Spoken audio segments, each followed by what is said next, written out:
Hello and welcome to Exam Sastro. Today we'll discuss about the current affairs of 22nd, 23rd and 24th of November.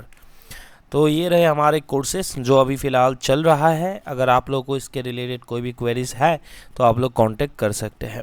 This is our APSC faculty team and this is our SSC and state government faculty team. So the first topic is important from GS paper 1 geography point of view. It is about sand and dust storms. ठीक है, तो UNCCD का एक कुछ ये आया था, ठीक है, न्यूज़ आया था. Sand and dust storms are increasing, human activities contribute 25% emissions. ठीक है, तो क्या है सैंड एंड डस्ट स्टॉर्म, इसके बारे में भी थोड़ा देख लेते हैं. तो वाई इन द न्यूज़ मैंने ऑलरेडी बोला है आप लोगों को कि ये जो है recent meeting of the United Nation convention to combat desertification, UNCCD, याद रखिएगा ये डिजर्टिफिकेशन जो है उसके रिगार्डिंग, ठीक है, एक कन्वेंशन है UNCCD, ठीक है, उसको कॉम्बेट करने के लिए United Nations Convention for Combating, C for Combating, D for Desertification, shed light on the far-reaching consequences of the sand and dust storms and propose crucial policy recommendations to mitigate their effects. मतलब जो भी sand and dust storms है उसका बोला गया है कि बहुत दूर दूर तक इसका consequences मतलब है, जिसके बारे में पहले बहुत ज़्यादा चर्चा नहीं किया गया था. ठीक है, मतलब लॉन्ग टर्म consequences इसका है एंड इससे रिलेटेड पॉलिसी भी प्रपोज किया गया है. ठीक है, टू मिटिगेट, इसको कम करने के लिए, इसका जो इफेक्ट है उसको कम करने के लिए ये पॉलिसी प्रपोज किया गया है. Now what are the sand and dust storms. जैसे मैंने बोला देखिए सैंड एंड डस्ट स्टॉर्म्स क्या होता है, basically these are meteorological events that occur along strong wind lift large amount of sand and dust particles from the ground and transport them over long distances. ठीक है, मान लो कि यहाँ पे sand and dust है, तो जब विंड के साथ विंड इसको ऐसे लाके, ठीक है, कोई दूसरे जगह पे जब लेके जाता है, ट्रैवल कराता है, ठीक है, वो स्ट्रॉन्ग विंड होना चाहिए. पहली बात तो ये है. तो ये लीव करके हवा में जब ये यहाँ से यहाँ तक ट्रांसपोर्ट करते हैं तो वो जो मेट्रोलॉजिकल फेनोमेना है, ठीक है, चारों तरफ धूल जैसा हो जाता है, ठीक है, जो विंड के साथ रहता है उसी को बोला जाता है sand and dust storms. They mainly affect arid and semi arid regions. Arid माने तो जो डेजर्ट एरियाज़ है वहाँ पे, एंड जो भी सेमी डेजर्ट एरिया जहाँ पे कंडीशंस प्रिवेल करते हैं वहाँ पे ज़्यादा इफेक्ट करते हैं. Annually over 2 billion tons of sand and dust traverse extensive distances across the earth's atmosphere. ठीक है, तो बोला गया है कि annually almost 2 billion tons of tons of sand and dust जो है ना, वो 2 बिलियन टन्स जो होता है वो एक्सटेंसिव डिस्टेंस कवर करते हैं ओवर द अर्थ्स एटमॉस्फेयर. ठीक है, ठीक है, creating a global phenomenon with profound implications. Now sources क्या है, देखिए sources of dust and sand storms और sand and dust storms according to United Nation convention to convention to combat desertification. Sand and dust storms are caused by both natural, इसका जो कारण है वो natural भी है, सोर्सेज या फिर रीजन्स या फिर आप लोग इसको लिख सकते हैं. ठीक है, सर्टेन्स आर ह्यूमन फैक्टर्स. ना 75% जो है ना वो नेचुरल सोर्सेज के कारण होता है. ठीक है, बेसिकली कहाँ पे दिखने को मिलता है, ड्राई लैंड्स पे, such as hyper arid region, मतलब जहाँ पे बहुत ज़्यादा धूप का मात्रा ज़्यादा हो, ठीक है, और कंडीशन बहुत ज़्यादा एरिड कंडीशन हो, वो हाइपर एरिड रीजन्स है. टोपोग्राफिक डिप्रेशंस में भी दिखने को मिलता है and dry ancient lakes beds में भी दिखने को मिलता है. ठीक है, एंड रिमेनिंग 25% कौन करा रहा है, ये जो डस्ट एंड सैंड स्टॉर्म्स है, it is because of human activities. Mainly क्या है, एग्रीकल्चर के कारण हो रहा है. Now anthropogenic causes of sand and dust storms, जिसके बारे में 25% का जो जिक्र किया जा रहा है, वहाँ पे एक जो है पहला रीजन है, जैसे यहाँ पे एग्रीकल्चर बोला था तो उसी तरीके से यहाँ पे भी लिखा है, it is because of unsustainable agricultural practices.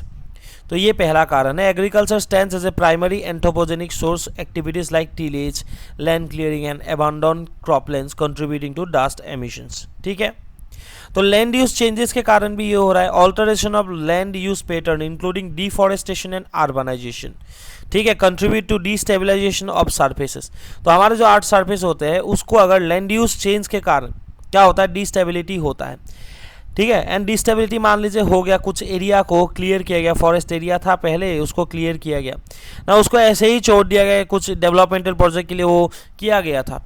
तो ये जो एरिया है ना, it can comes under the effect of this sand and dust storms, ठीक है, क्योंकि यहाँ पे अगर हायर विंड यहाँ पे अगर मान लीजिए कि फ्लो करेंगे तो यहाँ से जो भी टॉप सॉइल्स है, टॉप पार्टिकल्स है, उसको उठा के फिर यहाँ पे भी इस एरिया में भी वो वाला जो सिचुएशन है सैंड एंड डस्ट स्टॉर्म्स ये देखने को मिल सकता है, ठीक है। और मान लीजिए कोई वेजिटेशन एरिया पास में अगर है, ठीक है, मान लो कि कुछ भी वेजिटेशन एरिया है या फिर तुम्हारा कोई मान लीजिए कि कोई फार्मिंग एरिया है, तो वहाँ पे अगर ये यहाँ से यहाँ तक ट्रेवल करेंगे तो इस एरिया को भी नुकसान पहुँचा सकता है, ठीक है। तो लैंड यूज चेंज, ये माइक्रो लेवल चेंजेस है ज़्यादा, ठीक है, मतलब माइक्रो लेवल असर है इनका।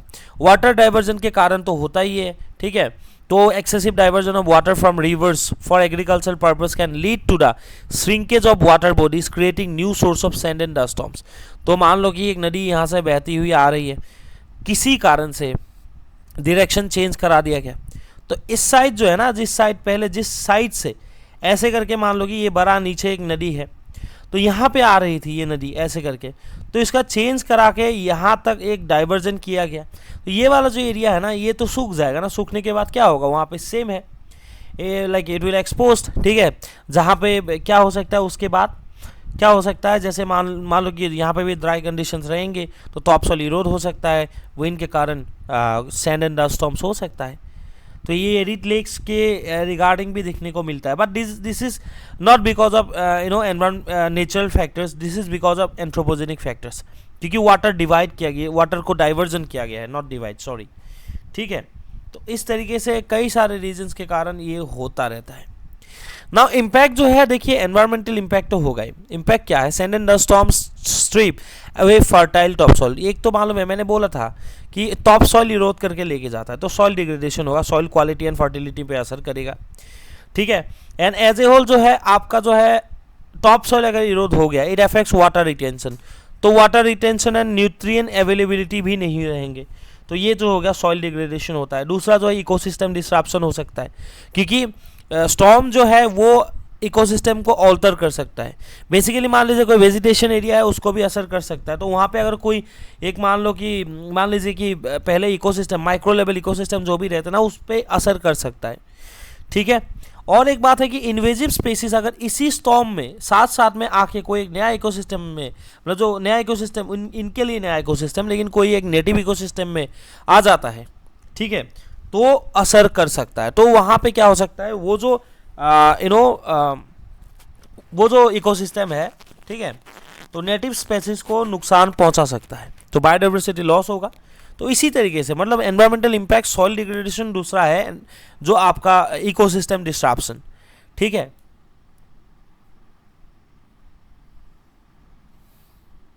ठीक है, तो नेक्स्ट जो है it is socio economic impact.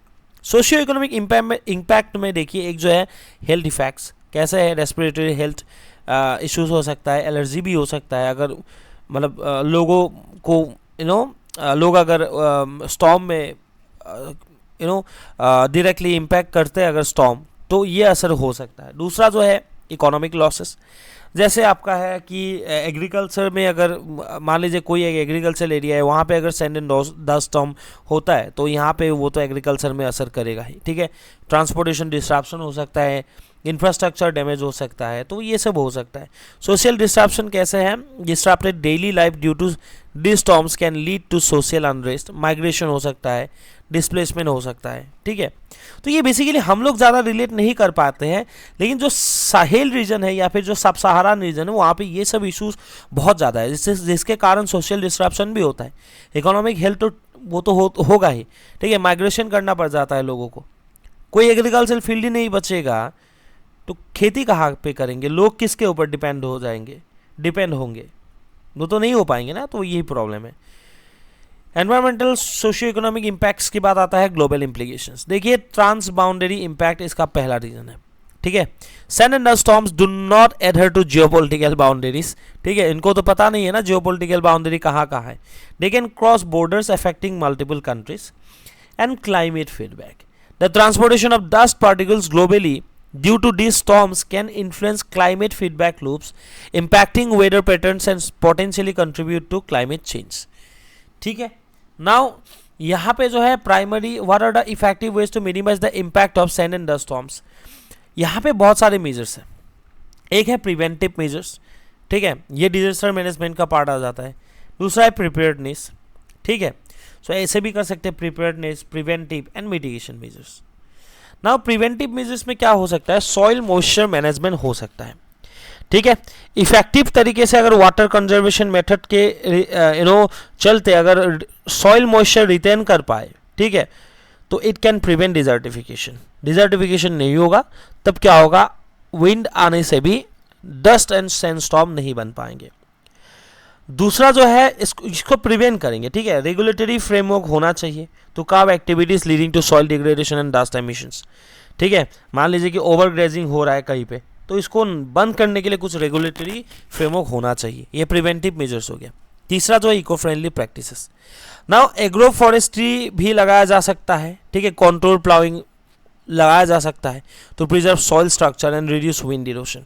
तो एग्रो फॉरेस्ट्री होगा तो मतलब क्या है कि फिर से आपका जो होगा कि फॉरेस्टेशन होगा, ठीक है, तो वो प्रिवेंट करेंगे, टॉप सॉइल को रिटेन करेंगे, सॉइल मॉइस्चर भी रहेगा। तो ये जो है soil moisture management, regulatory framework and eco friendly practices ये किया जा सकता है। प्रिपेयर्डनेस, अर्ली वार्निंग सिस्टम होना चाहिए कि अगर ऐसा सिचुएशन हो किसी भी एरिया में। उसके साथ साथ इससे रिलेटेड एजुकेशन एंड अवेयरनेस भी होना चाहिए कि इसका रिस्क क्या है, इम्पैक्ट क्या है एंड प्रोटेक्टिव मेजर्स क्या है।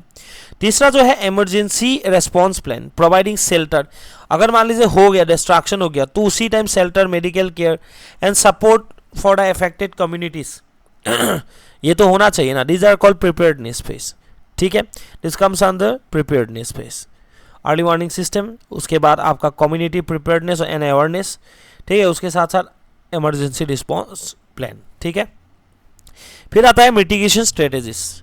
तो मिटिगेशन स्ट्रेटेजीज में पहला जो है इंफ्रास्ट्रक्चर डेवलपमेंट किया जाना चाहिए। जैसे कौन सा इंफ्रास्ट्रक्चर, विंड ब्रेक्स, ठीक है, तो ये खाली मान लो कि ये बड़ा सा एरिड एरिया है, तो यहाँ पे इस डायरेक्शन में विंड आते हैं या फिर इस डायरेक्शन में आते हैं या फिर इस डायरेक्शन से आते हैं, तो यहाँ पे क्या बनाना चाहिए, विंड ब्रेक्स बनाना चाहिए, ठीक है, विंड ब्रेक्स बनाना पड़ेगा, ठीक है, ताकि इसका जो गति है वो धीमी हो जाए। विंड बैरियर्स भी बना सकते हैं यहाँ पे, ताकि अंदर इतना वो आ ही नहीं पाए, ठीक है, इसको असर ही नहीं कर पाए, ओके। एंड ग्रीन बेल्ट भी बना सकते हैं चारों तरफ, मतलब फॉरेस्टेशन करने से भी क्या हो सकता है, इसका असर कम पड़ेगा, ये एरिया जो है वो बच जाएगा, ठीक है। तो विंड बैरियर्स, ठीक है, wind breaks, wind barriers and जो ग्रीन बेल्स है इसको भी बना सकता है। ये मिटिगेशन स्ट्रेटेजीज है, ठीक है। नाउ उसके बाद जो है आपका देखिए प्रिवेंटिव और मिटिगेशन जो भी है ना, वो थोड़ा बहुत ऐसा लगता है कि एक जैसा ही है, ठीक है, कोई बात नहीं, आप लोग लिख सकते हो, उसमें कोई दिक्कत नहीं है। हार्ड एंड फास्ट रूल नहीं है कि ये यहाँ पे होगा वो वहाँ पे होगा, दोनों एक जैसा ही है, मतलब, ठीक है।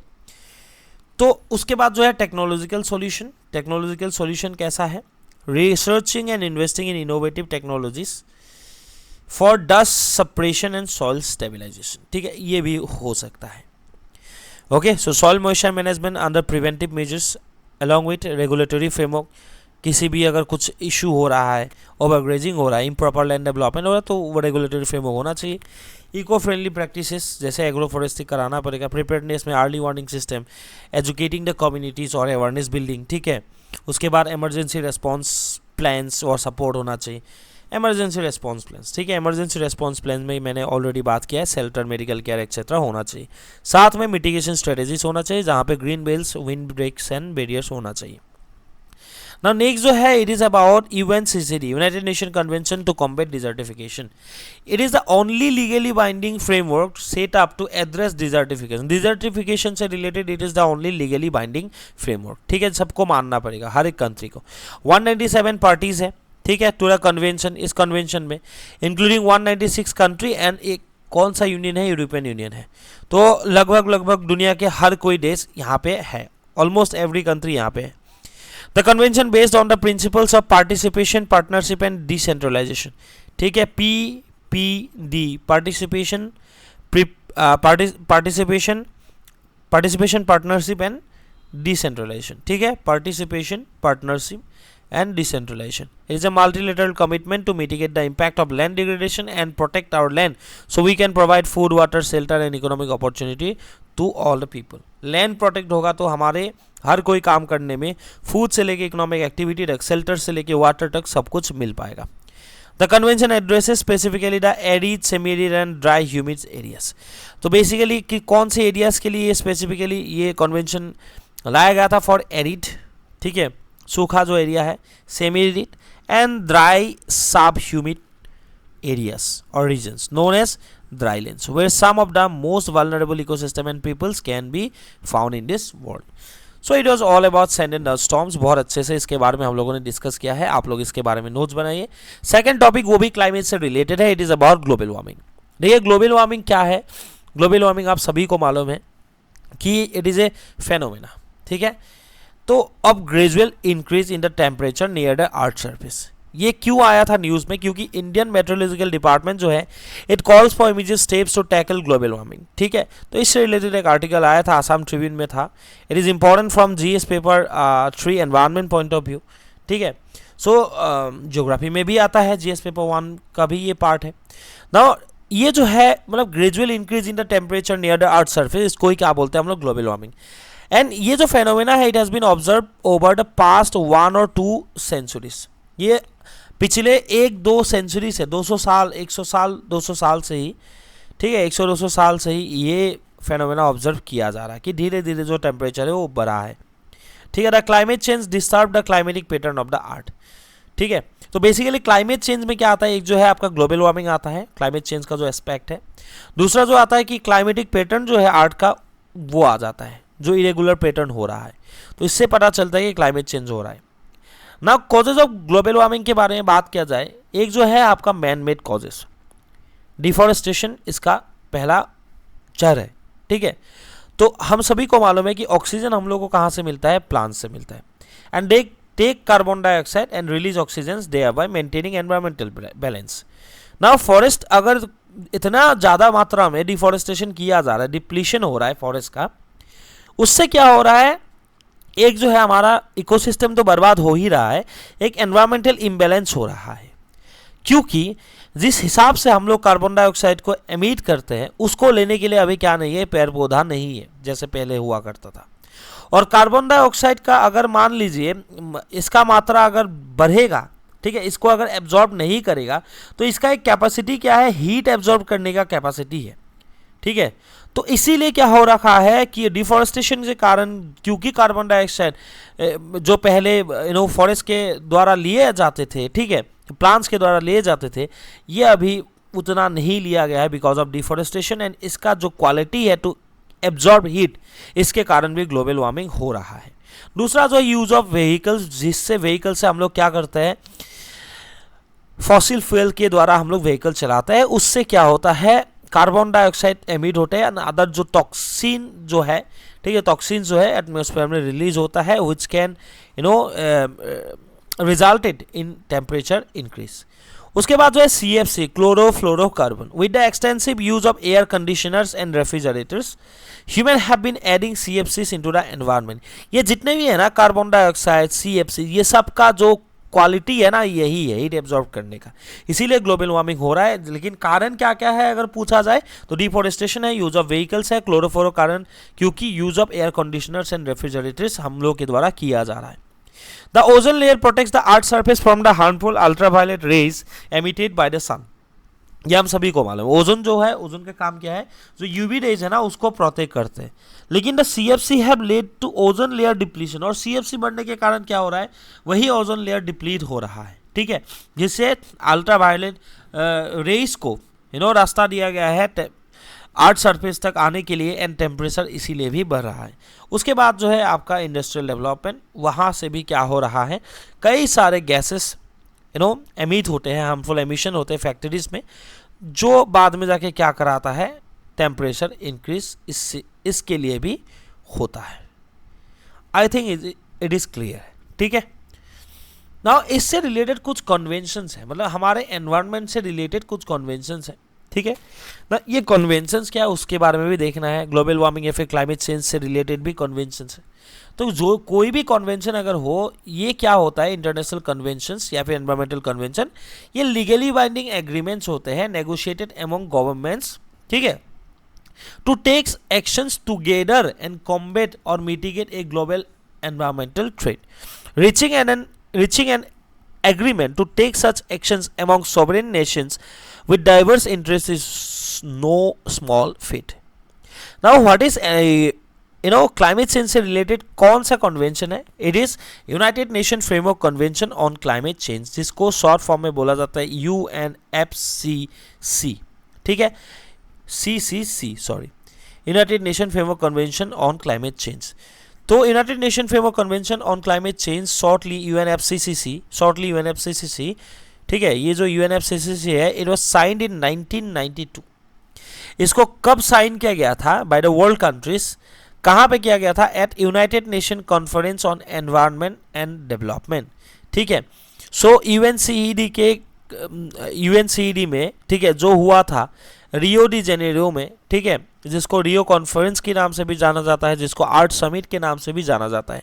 तो उसी United Nation conference on environment and development में ही ये UNFCCC साइन किया गया था, मतलब आर्ट समिट या फिर रियो समिट में ये और रियो कॉन्फ्रेंस में साइन किया गया था। Now it is among the select few countries to have hosted the COP conference of parties, ठीक है, conference of parties of all 3 Rio convention on climate change, biodiversity and land.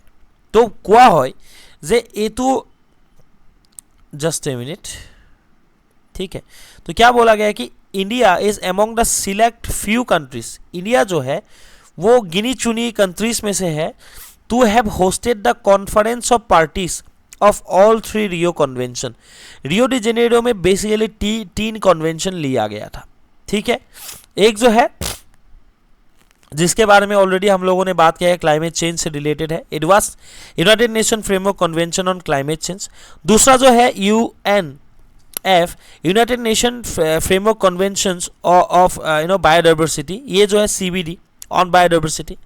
And तीसरा जो है ये UNCCD, अभी जिसके बारे में हम लोगों ने बात किया था, United Nation convention to combat desertification.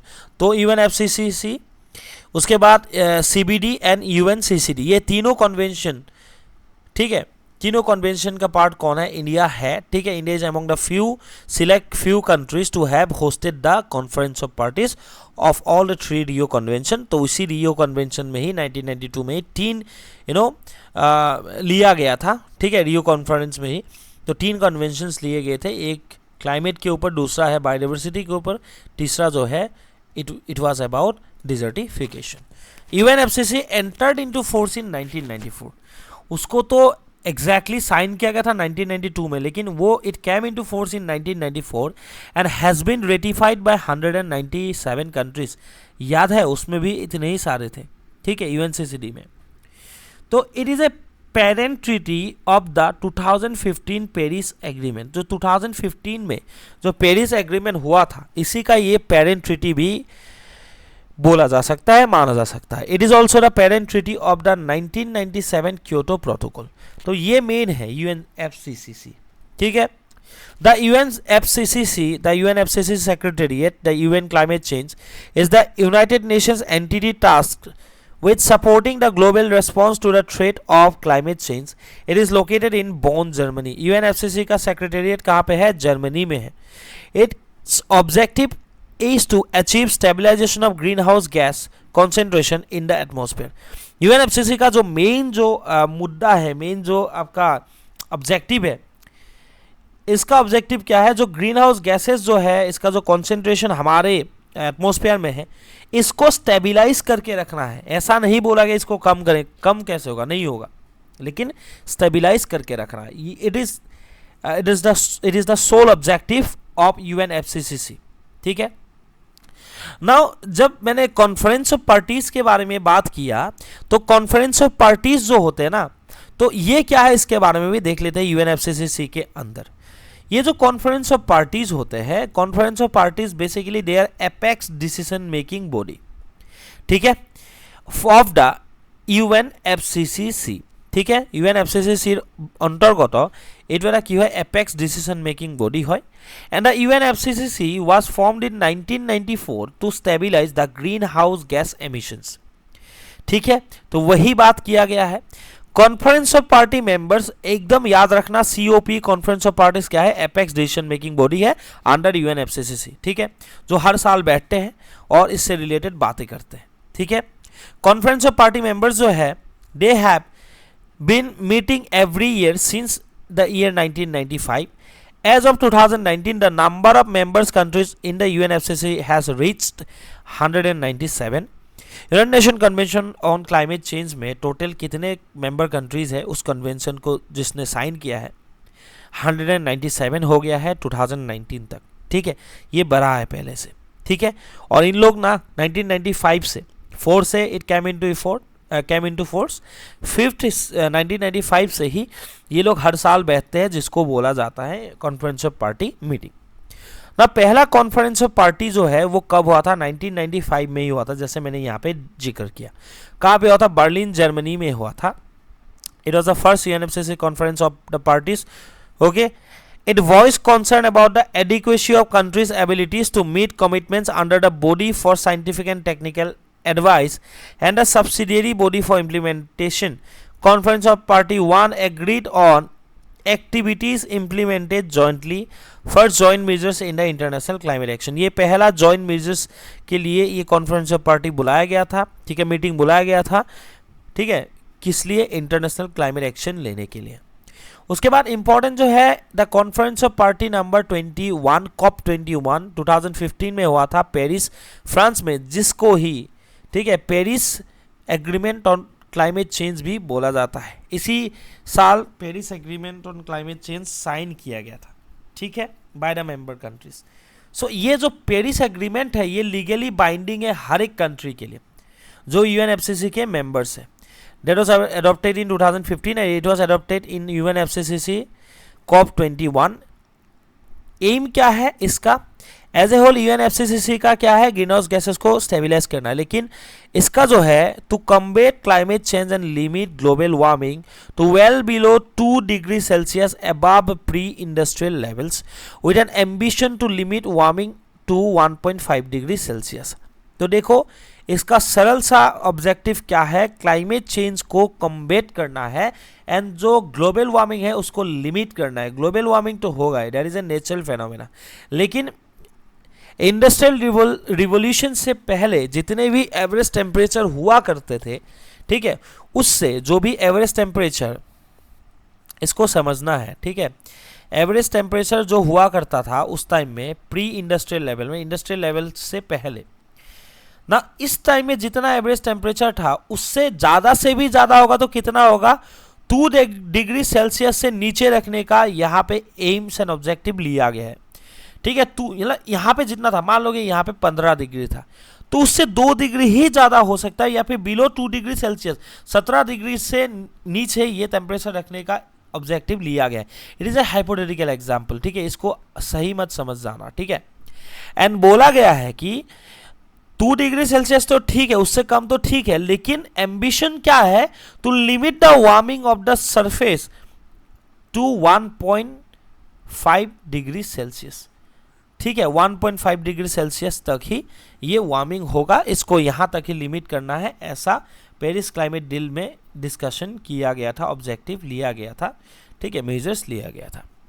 Now it reflects Kyoto Protocol, which was an earlier agreement to deal with climate change. तो climate change से related एक जो था क्योटो प्रोटोकॉल था, लेकिन 2015 में जब पेरिस क्लाइमेट डील लिया गया, ठीक है, तो इसको रिप्लेस किया गया। The Paris Agreement sets out a framework for countries to work together to reduce greenhouse gas emissions, adapt to the impacts of the climate change. Climate change का जो impacts है उसको adapt करने के लिए, adaptation के लिए, ठीक है, उसको अडाप्ट करने के लिए, क्लाइमेट चेंज के जो इम्पैक्ट्स है उसको अडाप्ट करने के साथ साथ में जो ग्रीन हाउस गैस एमिशन है उसको रिड्यूस करने के लिए, and to provide technical support और सपोर्ट टू डेवलपिंग कंट्रीज। ये एक क्या किया गया था, फ्रेमवर्क बनाया गया था सबको, हर एक कंट्री के लिए जो साथ में मिलकर काम करने के लिए। क्या, किससे रिलेटेड काम, to reduce the green house gas emission, to adapt to the impacts of climate change, and to provide support, financial support to developing countries in their efforts to address climate change, ठीक है। Under the Paris Agreement, each country is required to submit and update their NDC, nationally determined contribution, every 5 years, outlining their plans for reducing greenhouse gas emissions and adaptation to climate change impacts.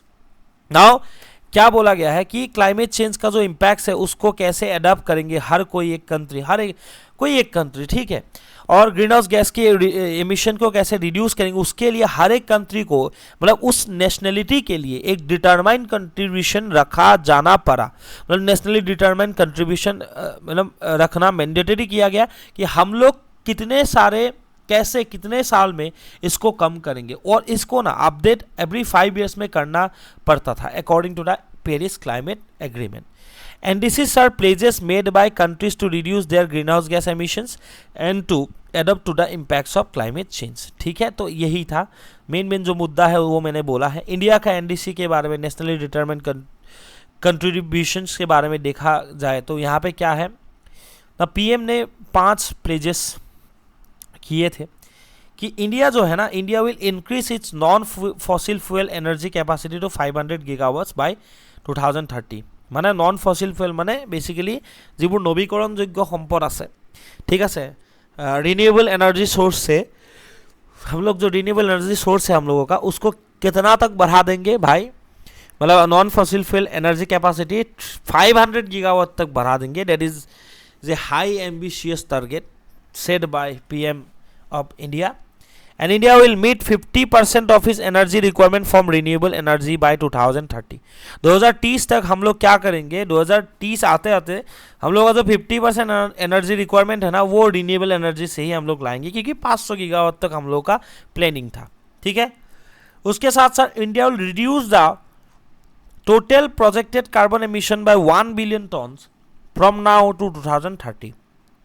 उसी time से India ने बोला है कि हम लोग क्या करेंगे, 1 बिलियन टन कार्बन जो एमिशन है उसको हम लोग रिड्यूस करेंगे. ठीक है, India will reduce the emissions by 1 billion tons. That means India will reduce the carbon emissions by 1 billion tons from now. That means 2015-16 की बात है टू 2030. 15 साल में 1 बिलियन टन एमिशन हम लोग कम करेंगे. ठीक है, 2 एनर्जी से रिलेटेड, एक कार्बन एमिशन से रिलेटेड. उसके बाद जो आता है bye 2030 India will reduce the carbon intensity of its economy by 45% from a previous target of 35%.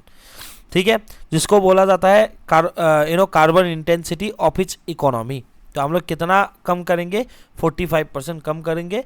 And by 2070 India will achieve the target of net zero emissions. मतलब हम कोई एमिशंस नहीं करेंगे. 2017 आते आते तक हम लोग पूरा जो हमारे कन्वेंशनल एनर्जी सोर्सेस है उसको रिप्लेस करके, ठीक है, सॉरी मतलब जो नॉन फॉसिल फ्यूल एमिशंस जो हमारे सोर्सेज है उसको हम लोग रिप्लेस कर देंगे. ठीक है, ये हमारा 5 टारगेट्स था. ठीक है, 2 एमिशन से रिलेटेड, 2 एनर्जी से रिलेटेड एंड तीसरा भी एमिशन से ही रिलेटेड था.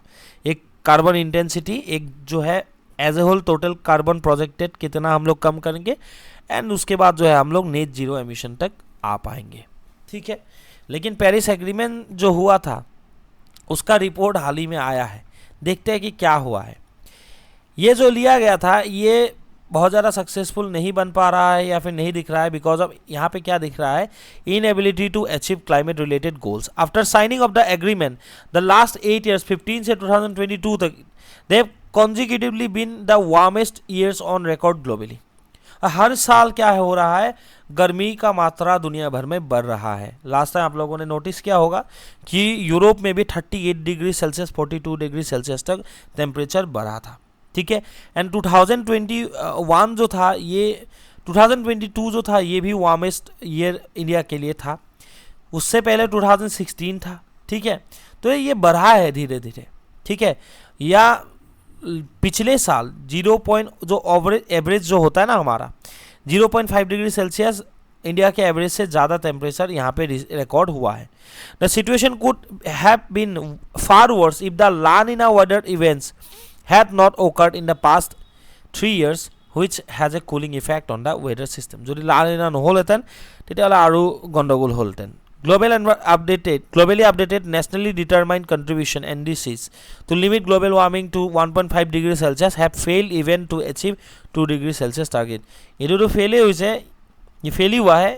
इसको अचीव कर पाएंगे या नहीं उससे रिलेटेड भी डाउट है. The Paris agreement has not been able to equitably phase out fossil fuels, जैसे किया गया कि हम लोग फॉसिल फ्यूल सोर्सेज को फेज आउट करेंगे, लेकिन वो हो नहीं पा रहा है. Neither the NDCs not a disaster risk reduction और क्लाइमेट रिस्क मैनेजमेंट, ठीक है, plans are in place to combat climate induced extreme weather phenomenons. तो ऐसे भी कुछ खास नहीं हो पा रहा है, ठीक है. एंड जो आपका है दो इम्पोर्टेंट है, एक जो है जो टारगेट था कि प्री इंडस्ट्रियल लेवल से 2 डिग्री सेल्सियस के नीचे हम लोग रखेंगे, ठीक है, वो तो हो नहीं होना, मतलब वो दिख नहीं रहा है कि वो होगा, ठीक है. अभी जो है कि UNFCCC COP number 28 conference of party 28 ये इस साल के लिए इंपॉर्टेंट है, because 28 United Nation climate change conference of the parties it is scheduled to be held in November-December 2023, ठीक है, ये दिसंबर से होगा अभी. It is an international gathering where representatives from nearly 200 countries come together to discuss and negotiate global climate policies. Basically यहाँ पे क्या होता है कि global climate policies and actions से related discussions होता है, negotiation होता है, ठीक है. Importance क्या है? COP28 aims to address the urgent challenge of climate change, including reducing greenhouse gas emissions, adapting to the impact of climate change, and mobilizing financial resources for climate actions. ठीक है. The conference provides a platform for countries to set targets, ठीक है, best practices and to make commitments to combat climate change. मतलब हर एक country के लिए commitment set करना से लेके बेस्ट प्रैक्टिसेस शेयर करना, ठीक है, आप टू सेट न्यू टारगेट्स, यही होता है कॉन्फ्रेंस ऑफ पार्टीज में. 28 जो है it pledge a crucial role in advancing international cooperation and coordination to tackle the climate crisis to achieve the goals outline in the Paris agreement. ना यहाँ पे जो होगा, जो प्रेसिडेंट है ये इस साल के लिए इंपॉर्टेंट है COP28 का, हे Sultan Ahmed Al Jaber. Sultan Ahmed Al Jaber has been recently chosen as the president of conference of party 28, ठीक है. सुल्तान Ahmed Al Jaber, Sultan Ahmed Al Jaber, ठीक है, इसको याद रखिए बार बार, सुल्तान अहमद अल जबेर, ठीक है. The next topic is important from Williams point of view, it is about tantalum. तो एक रेयर आर्ट मटेरियल है टंटलम एंड रिमार्केबल इसका प्रॉपर्टीज़ है. ये डिस्कवर हुआ है सतलुज नदी के किनारे पंजाब में by team of researchers from Indian Institute of Technology, ठीक है, Ropar. What is the key facts about tantalum? Discovery जो है ये इसका जो एटॉमिक नंबर है इट इज़ 73, ठीक है, जो टेबल में ही 73 इसका एटॉमिक नंबर है. It was first discovered in 1802 by Swedish chemist Anders Gustaf Ekeberg. इन्होंने एकेनबर्ग ने ही A.G. एकेनबर्ग एंडर्स, ठीक है, G. एकेनबर्ग ने इसको डिस्कवर किया था. गुस्ताफ है G4. प्रॉपर्टीज़ क्या है देखते हैं. ये ग्रे है, ठीक है, हैवी है बहुत ज़्यादा एंड हाईली कोरोजन रेजिस्टेंस है, ठीक है, forming an oxide layer when expose to air. तो जब एक्सपोज होता है एयर के साथ तो एक ऑक्साइड लेयर ये बना देता है. The pure tantalum is ductile allowing to be stretch in to thin wires without breaking. Extremely resistant to chemical attack, ठीक है, at temperatures below 150 degree Celsius. 150 degree Celsius से नीचे कोई भी केमिकल अटैक के लिए ये एक्सट्रीमली रेजिस्टेंट बन जाता है. It is affected by only hydrofluoric acid, acidic solution with fluoride ions and free sulphur trioxide. Tantalum जो है, ठीक है, it also has an extreme high melting point. मतलब 150 डिग्री सेल्सियस तक अगर केमिकल अटैक को रेजिस्ट कर पाता तो हाई मेल्टिंग पॉइंट तो होगा ही टेंटलम का. यूज़ क्या है? इलेक्ट्रॉनिक सेक्टर में यूज़ है. कैपेसिटर्स जो बनते हैं ना, ठीक है, तो टंटलम से जो बनता है these are the vital for storing more electricity in small sizes, ठीक है. जो बैटरी की ज़माना है अभी, कैपेसिटर्स का भी ऐसा ही हाल है, जितना छोटा होगा उतना बढ़िया है. और वहाँ पे अगर ज़्यादा इलेक्ट्रिसिटी हम लोग स्टोर कर पाएंगे तो और ज़्यादा बढ़िया होगा, इसका डिमांड बढ़ेगा मार्केट में. A committee of experts within the Ministry of Mines has recognized a collection of 30 critical minerals for India, with tantalum being among them. 30টা আমাৰ ক্ৰিটিকেল বা ৰেয়াৰ আৰ্ট মেটেৰিয়েল ইণ্ডিয়াত পোৱা গৈছে, ঠিক আছে, ৰিকগনাইজ কৰা গৈছে. Tantalum is one of them and it is also' use to make components for chemical plants, nuclear power plants, ठीक है, एंड एरोप्लेन्स, ठीक है, एरोप्लेन्स के लिए एंड मिसाइल्स के लिए भी यूज़ होता है. सब्सटीट्यूट क्या है? ये सब्सटीट्यूट है प्लेटिनम का. It is a high melting point and is frequently use as a substitute for platinum which is more expensive. ये इतना एक्सपेंसिव नहीं है टंटलम, प्लेटिनम है, ठीक है. तीसरा जो है मेडिकल एप्लीकेशन कुछ है क्या? हाँ है। क्या है? Tantalum does not react with bodily fluids and is use to make surgical equipments. ठीक है, bodily fluids के साथ ये रिएक्ट नहीं करता, इसलिए सर्जिकल इक्विपमेंट्स बनाना बहुत मतलब बनाने में इसका यूज़ किया जा सकता है। ठीक है, और यूज़ किया जाता है लाइक इम्प्लांट, ठीक है, like artificial joints according to the US department of energy. तो ये जो है मेडिकल यूज़ जो है इलेक्ट्रॉनिक्स सेक्टर में कैसा यूज़ है, साथ साथ में प्लेटिनम का भी सब्स्टिट्यूट की तरह इसको यूज़ किया जाता है, ये एक बार देख लीजिए। और ये जो टंटलम जो मिला है सुटलेस में, सिग्निफिकेंस क्या है इस डिस्कवरी का? सीधी सी बात है, कोई अगर ऐसा डिस्कवरी होगा ना, उसका सीधा जो है कोई अगर रेयर अर्थ मटेरियल होगा तो मतलब इंडिया में रिजर्व अगर रहेगा तो इंपोर्ट डिपेंडेंसी कम हो जाएगा। ठीक है, उससे क्या होगा, डोमेस्टिक सप्लाई चेन बहुत स्ट्रेंथन होगा एंड जो हमारे फॉरेक्स रिजर्व है वो भी क्या हो जाएगा, जो फॉरेन एक्सचेंज रिजर्व है वहाँ से इंपोर्ट करेंगे तो यहाँ से पैसा जाएगा ना, तो वो भी सिक्योर रहेगा। The discovery of tantalum can help in enhancing India's electronics and semiconductor industry. Semiconductor industry के लिए, ठीक है, इलेक्ट्रॉनिक्स इंडस्ट्री के लिए, मेडिकल इंडस्ट्री के लिए भी ये बहुत ज़्यादा काम आएंगे। These are the topic important from SI and ADRE point of view. Indian Navy launches 4th anti-submarine warfare craft named Amini. Amini the 4th in a series of 8 anti-submarine warfare shallow water craft. Shallow water craft ये बहुत तलत नहीं, ये एक submarine ही है लेकिन shallow water में ये तैरती है। ठीक है, वन ऑफ द 8 है जो सीरीज है ना, इन ए सीरीज ऑफ 8 एंटी-सबमेरिन तार ভিতৰত এখন কি হৈছে আমিনি। ঠিক আছে, सबमेरिन वारफेयर सेलो, ठीक है, water craft. Project built for Indian Navy was launched in Kattupalli in Tamil Nadu. The ship has been named Amini to signify the strategic maritime importance according to the islands of Amini at Lakshadweep. Lakshadweepৰ যিটো Amini island আছে তাৰ strategic যি maritime significance আছে, importance আছে, তাৰ ওপৰত লক্ষ্য কৰিয়ে এই যিখন সাবমেৰিন আছে আমিনিখনৰ নামাকৰণ কৰা গৈছে। The 77 meter long ASW, ठीक है, SWC ship with a displacement of 900 tons have a maximum speed of 25 knots and endurance of approximately 1800 nautical miles। उसके बाद जो है hello Naariyal call centre launch by CDB, coconut development board जो है central level पे, इन लोगों ने लॉन्च क्या किया है, हेलो नारियल friends of coconut trees call centre facility to help farmers with coconut harvesting. ठीक है, इसका इम्प्लीमेंटेशन एजेंसी जो लॉन्च जो मतलब नोडल एजेंसी है उसके बारे में जान लीजिए, कोकोनट डेवलपमेंट बोर्ड की तरह किया गया है। तो ये केरला में है। ठीक है, hello Naariyal call centre, the hello Naariyal call centre in Kerala functions from the headquarters of the board in Kochi. ठीक है, एम्स क्या है, कोकोनट ग्रोअर्स को हेल्प मिलेगा, एक्सटेंसिव हेल्प मिलेगा, ठीक है, सर्विसेज मिलेंगे ट्रेडिशनल कोकोनट ग्रोइंग स्टेट्स में, बेसिकली तमिलनाडु, आंध्र प्रदेश, कर्नाटका में मिलेंगे through the respective unit of offices of the board. Coconut development board के बारे में बात हो रहा है। उसके बाद जो है India to became world's 3rd largest economy by 2027। तो according to finance minister Nirmala Sitharaman of India is expected to overtake, according to her, India is expected to overtake Japan and Germany to emerge as the third largest economy in the world by 2027, observing that the Indo-Pacific is undoubtedly the world's most economically dynamic region. Sitharaman said it encompasses 60% of the global GDP. Indo-Pacific মানে Indian ocean আৰু Pacific ওশেনৰ যিখিনি অঞ্চল আছে, যাৰ যিবোৰ countries আছে, ঠিক আছে, তো যিবোৰ আমাৰ এই এৰিয়াখিনি কাণ্ট্ৰি আছে, ঠিক আছে, তো এই গোটেই এৰিয়াখিনিত কি আছে, পেচিফিকৰ এইখিনি এৰিয়া আৰু ইণ্ডিয়ান ওচেনৰ এইখিনি এৰিয়া। চ' ইণ্ডো পেচিফিকৰ এই যিখিনি এৰিয়া আছে ন, এইখিনিত 60% ৱৰ্ল্ড GDP ইয়াতে আছে and almost 50% of the global merchandise trade. Global merchandise ট্ৰেডো ইয়াৰ পৰাই হয় বুলি কোৱা গৈছে, around 50%. According to UNCTAD, India was the second largest exporter of ocean-based goods and services among the developing countries in 2020.